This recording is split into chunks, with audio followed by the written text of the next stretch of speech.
Today is Banaras saris అండి. బెనారస్కి Python border, ఇది Python border just 3 inches బార్డర్లో మనకి ఇక ఇలా మొత్తం గోల్డ్ వేవింగ్తో మొత్తం ఇది జరీనేనండి. గోల్డ్ వేవింగ్ వచ్చి పళ్ళు, ఇది పళ్ళు. క్లాత్ మాత్రం మనం ఎలా కడితే అలానే ఉంటుందండి. పైతాన్ బార్డర్లో ఇది పళ్ళు. క్లాత్ అయితే super combination, purple colour. Sari మొత్తం మనకి ఇలానే వచ్చేస్తుంది. ఈ శారీలో కూడా మనకి ఇలా ఎలిఫెంట్స్, బర్డ్స్, ఇలా పికా ఆర్సీగా చూడండి మీకు అవపడుతున్నాయి కదా, అలా. నెక్స్ట్ బ్లౌజ్, ఇది బ్లౌజ్ కూడా మనకు బార్డర్ ఇచ్చేస్తారు. ఇలా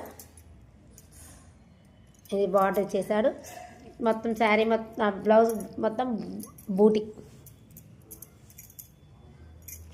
క్లాత్ అయితే ఇక బెనారస్ మీకు చెప్పని అవసరం లేదు. ఫుల్ వాషబుల్ చేయొచ్చు, రఫ్ అండ్ టఫ్ వాడచ్చు. మనం ఎలా కడితే అలానే ఉంటుంది.